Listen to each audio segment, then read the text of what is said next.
اعوذ باللہ من الشیطان الرجیم، بسم اللہ الرحمن الرحیم۔ السلام علیکم پیارے ساتھیوں، کیسے ہیں آپ؟ آج میرا خیال ہے عید کا چوتھا دن ہے اور آج میں کپڑے دھو رہی تھی تو یہ باغیچے میں تار ٹنگائی ہوئی ہے نا، تو یہاں آ کر میں نے کپڑے پھیلائے دھوپ میں، تو پھر یہ کیا نام ہے کورینڈر، یہ دیکھنے کے لیے آ گئی تو میں نے سوچا کہ چلے آپ لوگوں سے کافی دنوں سے ایک بات سوچ رہی تھی کہ میں کروں گی مجھے اپنی بات کرنی چاہیے۔ کہتے ہیں نا کہ مطلب میں اکثر مجھے گلا ہوتا ہے کہ ویوز نہیں آتے، لوگ نہیں سنتے، تو مطلب اگر میں کوئی ویڈیو لگاؤں کہ ہاتھ کو گورا کرنے کا طریقہ تو اس پہ تو فٹافٹ ہزاروں لاکھوں ویوز آ جاتے ہیں نا، لیکن اگر کوئی ڈھنگ کی بات کرے تو اس پہ ویوز نہیں آتے تو پھر دل تھوڑا سا برا ہو جاتا ہے۔ لیکن پھر مجھے ایک بات کی سمجھ آ گئی کہ ہمیں بات کرنی چاہیے، اس لیے نہیں کہ اس کو لوگ سنیں اور ویوز آئیں، اور بات آپ کے دماغ میں پھنسی ہوئی ہوتی ہے۔ اگر آپ نے کوئی بات کرنی ہے نا، کوئی بات ایسی ہے، جیسے مثال کے طور پہ پچھلے ویڈیو میں نے چوزوں پہ بات کی تھی، تو چوزوں والی بات کافی عرصے سے میرے دماغ میں تھی۔ اب جب میں نے چوزوں کے لیے بولا اور اپنے گھر میں مطلب چوزے رکھنے کا اہتمام کیا تو میرے دل کو شانتی مل گئی۔ تو یہ بات ہم اپنے لیے کر رہے ہوتے ہیں اور ہمیں اپنے لیے، تاکہ ہمارا دماغ خالی ہو جائے کسی نئے خیال کے لیے نا۔ تو یہ بات میں کافی عرصے سے میرے دماغ میں ہے اور کافی عرصے سے میں سوچ رہی ہوں کہ میں اس پہ بات کروں۔ پہلے میں بات کروں گی خواب سے باہر کی دنیا کی، اور پھر میں بات کروں گی ایک خواب کی۔ وہ خواب بھی بہت ضروری ہے اور مجھے سنانا چاہیے تم لوگوں کو۔ میرا ایک گروپ ہے نا غور فکر کے نام سے، اس میں ہم قرآن مجید کے حوالے سے قرآن مجید کی ایک آیت پہ بات کرتے ہیں۔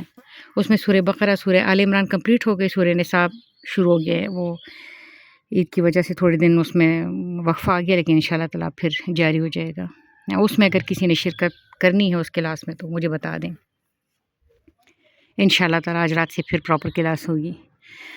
تو اس میں پچھلے دنوں کوئی ٹاپک، تھوڑی سی بدمزگی ہو گئی نا ممبرس کے درمیان، تو اتنے میں ایک بڑے نے سوال کیا کہ اچھا آپ یہ بتائیں، کسی نے صراط مستقیم کی بات کی تو کسی بڑے نے کہا کہ اچھا آپ بتائیں صراط مستقیم کیا ہے۔ تو ایک لڑکا بولا کہ صراط مستقیم حضرت علی کرم اللہ وجہہ ہیں۔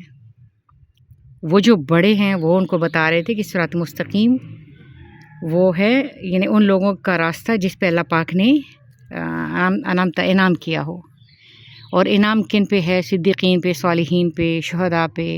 ایک اور بات کا ذکر کیا انہوں نے، لیکن وہ لڑکا سننے کو تیار نہیں تھا۔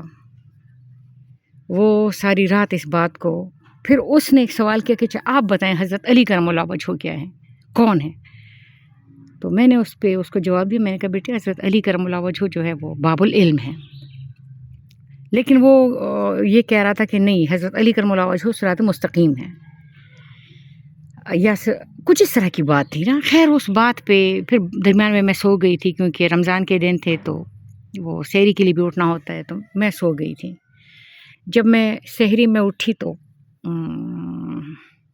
میں نے وہ میسیجز، کوئی 193 میسیجز آئے ہوئے تھے، میں نے وہ میسیجز پڑھے اور آخر میں ایک سوال تھا، اسی بڑے کا سوال تھا کہ اچھا آپ بتائیں صراط مستقیم کیا ہے۔ تو میں ہنس پڑی کیونکہ ساری رات لگ گئی تھی اور بات وہی کی وہی تھی۔ تو یہ درمیان میں 193 میسیجز میں کیا تھا؟ اگر سوال وہی ہے اور جواب وہی ہے تو درمیان میں 193 میسیجز میں ہم نے ایک دوسرے کے دماغوں کے ساتھ کیا کیا تھا؟ میرے منہ سے پوچھنے میں کچھ نکل جائے گا۔ میں ایک بات سوچ رہی تھی، میری بات غور سے سنیں۔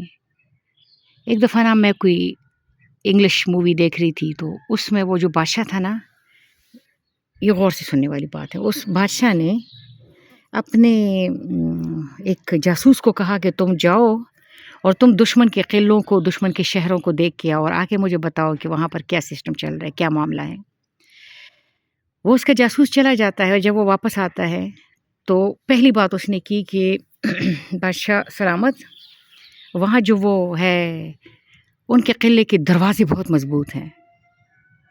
تو ایک دم سے بادشاہ نے اس کو تھپڑ مارا اور کہتا ہے بے وقوف دروازے ہمیشہ مضبوط ہوتے ہیں، دروازے ہمیشہ مضبوط ہوتے ہیں قلعوں کے، شہروں کے۔ جب میں نے نا یہ بات سنی تو میرا دھیان ایک دم سے حضرت علی کرم اللہ وجہہ کی طرف گیا۔ نبی کریم صلی اللہ علیہ وآلہ وسلم نے فرمایا ہے کہ میں علم کا شہر ہوں اور علی اس کا دروازہ ہے۔ تو دشمن نے کیا کیا؟ اس نے دروازے کو متنازع بنا دیا کہ ان کے دروازے پہ بیٹھ کے ہی اتنی لڑائی ہو نا کہ یہ شہر کے اندر داخل نہ ہونے پائے، ان کی لڑائیاں دروازے کے اوپر ہو۔ اور یہی وقت ہے نا۔ ایک دفعہ میں نے سوال کیا تھا کہ وقت کیا ہے، تو کسی نے کہا وقت قیمتی ہے، وقت فلاں ہے، وقت۔ میں نے کہا وقت زندگی ہے، زندگی وقت ہے۔ اگر میں نے پوری رات اس بات پہ گزار دی کہ صراط المستقیم کیا ہے، اور پھر اس کے بعد آپ پوری رات کے خاتمے پہ بھی سوال ادھر اور جواب ادھر، اس کا مطلب ہے کہ میں آگے نہیں بڑھی۔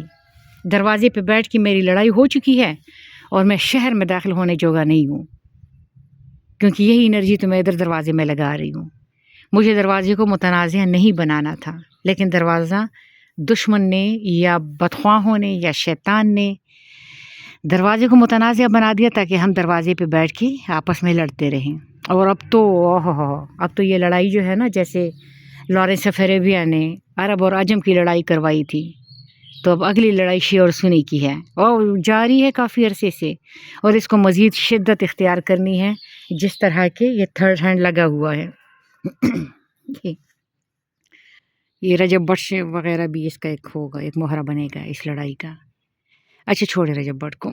یہ والی بات کہ حضرت علی کرم اللہ وجہہ باب العلم ہے۔ حضرت علی کرم اللہ وجہہ کی میں اولاد ہوں، میں خود اپنی ذاتی بات بتا رہی ہوں، ربانیہ ساگر رضیہ۔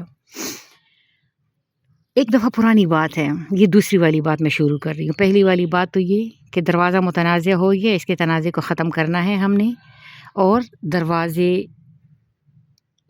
سے گزر کے، دروازے کو سمجھ کے ہم نے شہر کے اندر داخل ہونا ہے، لیکن ہمیں دروازے پہ لڑوایا گیا۔ آج سے کچھ سال پہلے کی بات ہے، میں اپنے ادھر وہ آرمی والے کالج میں تھی، تو میں نہج البلاغہ پڑھتی تھی نا، بہت شوق سے۔ نہج البلاغہ حضرت علی کرم اللہ وجہہ کے خطبات کی کتاب ہے، اور کتاب چونکہ بہت حضرت علی کے خطبے، آپ کو پتہ ہے کہ وہ سمجھنے کے لیے بھی بندے کو تھوڑا سا وہ ہونا، تھوڑا سا نہیں زیادہ، اپنی وہ دماغ کو کھولنا اور دل کو کھولنا پڑتا ہے، تبھی کہیں جا کے ان کی بات سمجھ میں آتی ہے۔ تو میں نہج البلاغہ پڑھتی تھی نا، تو رفتہ رفتہ پورے کالج میں یہ بات مشہور ہو گئی کہ میم جو ہے وہ شیعہ ہو رہی ہیں۔ تو ایک دفعہ ایک لڑکے نے ہمت کر کے مجھے کہا کہ میم، وہ لڑکے کہہ رہے تھے کہ میم جو ہے وہ شیعہ ہو رہی ہیں، لڑکیوں میں بھی یہ بات پھیل گئی تھی۔ میں نے ان سے کہا بیٹی، حضرت علی کرم اللہ وجہہ کے خطبے ہیں، اور حضرت علی کرم اللہ وجہہ باب العلم ہے، اور حضرت علی کرم اللہ وجہہ نبی کریم صلی اللہ علیہ وسلم کے کزن ہیں، مواقعات مدینہ میں ان کے بھائی بنے تھے، وہ ایمان لانے والوں کے اول لوگوں میں شامل ہیں۔ حضرت علی کرم اللہ وجہہ سے نبی پاک بے تحاشا پیار کرتے تھے اور پیار کرتے ہیں۔ تو یہ ان کے خطبے ہیں اور میں یہ پڑھ رہی ہوں اور سنی، وَاعْتَصِمُوا بِحَبْلِ اللَّهِ جَمِيعًا وَلَا تَفَرَّقُوا، اللہ تعالیٰ کی رسی کو مضبوطی سے تھامے رکھو اور تفرقے میں نہ پڑھو۔ تو میں نے کہا یہ بات تم لوگ کیسے کر رہے ہو کہ اگر میں ایک کتاب پڑھ رہی ہوں تو میں کسی اور فرقے، میرا کوئی فرقہ نہیں ہے، میں مسلمان ہوں۔ اچھا، نہج البلاغہ میں نے بلیک بورڈ پہ، وہ وائٹ بورڈ پہ اس کا نام نہج البلاغہ کا لکھ دیا، ساتھ میں حضرت علی کرم اللہ وجہہ کا نام بہت پیار سے لکھا، اور میں نے بچوں سے کہا کہ تم لوگ یہ کتاب پڑھو، نہج البلاغہ پڑھو۔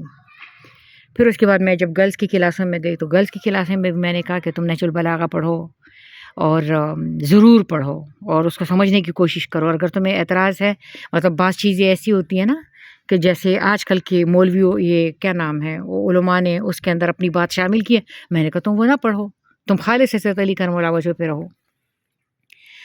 میں نے یہ باتیں کی نا، اور میں بہت زیادہ، مطلب دماغ دل میرا بڑا چارج تھا، اور میں یہ باتیں کر رہی تھی۔ تو جب میں گھر آئی نا، تو گھر کے کام کرنے کے دوران بھی میرا دھیان حضرت علی کرم اللہ وجہہ کی طرف تھا، نہج البلاغہ کی طرف تھا۔ میں وہاں کے خطبات پہ غور و فکر کرتی تھی، یہ کبھی آپ لوگوں سے شیئر بھی کروں گی کہ ان خطبوں کو میں نے کیسے پڑھا، اور ویسے میں نہج البلاغہ 3 دفعہ پڑھ چکی ہوں۔ تو نا جب میں رات کو سوئی تو میں نے خواب دیکھا، اور خواب میں نے دیکھا کہ ایک بہت بڑا کھلا سا گھر ہے، اور وہاں پر جب میں اندر داخل ہو رہی تھی تو وہاں پر نا خواتین ہیں، بہت مطلب باپردہ بڑی بڑی چادروں والی پیاری پیاری عورتیں ہیں. تو ان خواتین نے مجھے ریسیو کیا. تو ایک عورت بولی کہ انہوں نے امام سے ملنا ہے. تو مجھے وہ 2 عورتیں ساتھ لے کے گئیں. برآمدے تھے اور کمروں میں سے گزارتے ہوئے برآمدوں میں سے سین سے میں گزری ہوں، اور وہ مجھے ایک کمرے میں لے کے گئی. تو اس کمرے میں نا ایک بہت پیارے بندے تھے، امام تھے. وہ انہوں نے سفید کپڑے پہنے ہوئے تھے اور وہ خوشبو لگا رہے تھے. وہ نماز کے لیے تیار ہو رہے تھے، جمعہ کی نماز کے لیے وہ تیار ہو رہے تھے. اور میرے دل میں ہے کہ یہ امام زین العابدین ہیں. تو انہوں نے مجھے کہا کہ آؤ آؤ.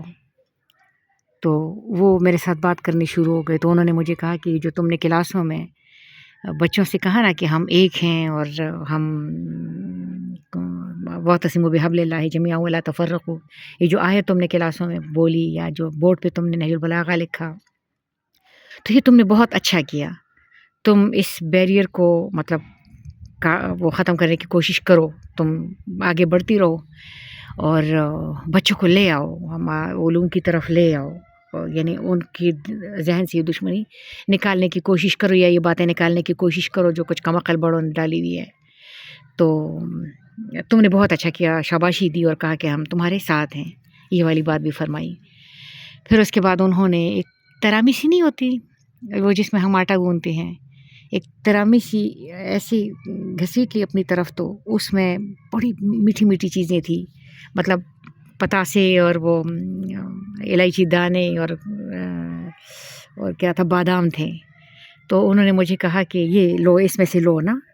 تو میں نے جلدی سے اپنے بیگ سے شاپر نکالا تو وہ مسکرائے نا.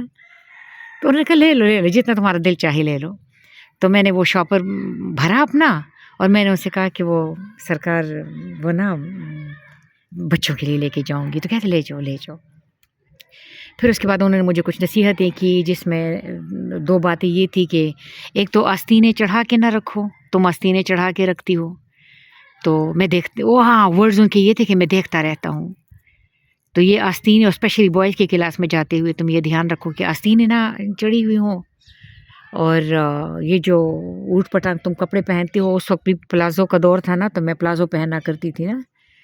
تو کہتے ہیں کہ یہ جو تو تمہارے یہ ٹخنے نظر نہیں آنے چاہیے. تو یہ 2 انہوں نے مجھے نصیحتیں کی. اور پھر انہوں نے مجھے 3 نمبر دیے. انہوں نے مجھے کہا کہ تمہیں جب بھی کوئی مسئلہ ہو تو وہ نمبر میں بھول گئی ہوں. انہوں نے کہا تم ان نمبروں پہ کال کرنا اور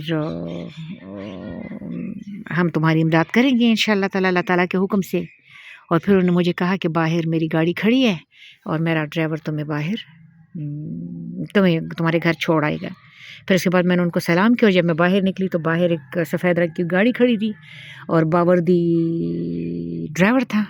اور انہوں نے گاڑی کا دروازہ کھولا اور میں اس میں بیٹھ کر آ گئی. یہ بات ختم ہو گئی. میں نے خواب دیکھا، میں نے امام کو دیکھا اللہ تعالیٰ کے کرم سے. پھر اس کے 3 دن بعد مجھے کہیں سے کال آئی. تو کہتے ہیں السلام علیکم. میں نے کہا وعلیکم السلام. کہتے ہیں میم رضی آباد کے. میں نے کہا جی. تو کہتے ہیں کہ اسلام آباد میں امام زین العابدین کانفرنس ہو رہی ہے، تو آپ اس میں بات کریں گی.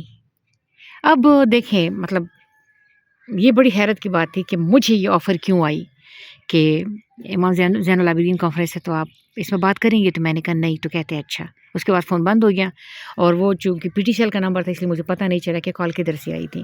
وہاں سے میں نے اندازہ لگایا کہ شاید محترم بڑے چاہتے ہیں کہ میں یہ بات کروں.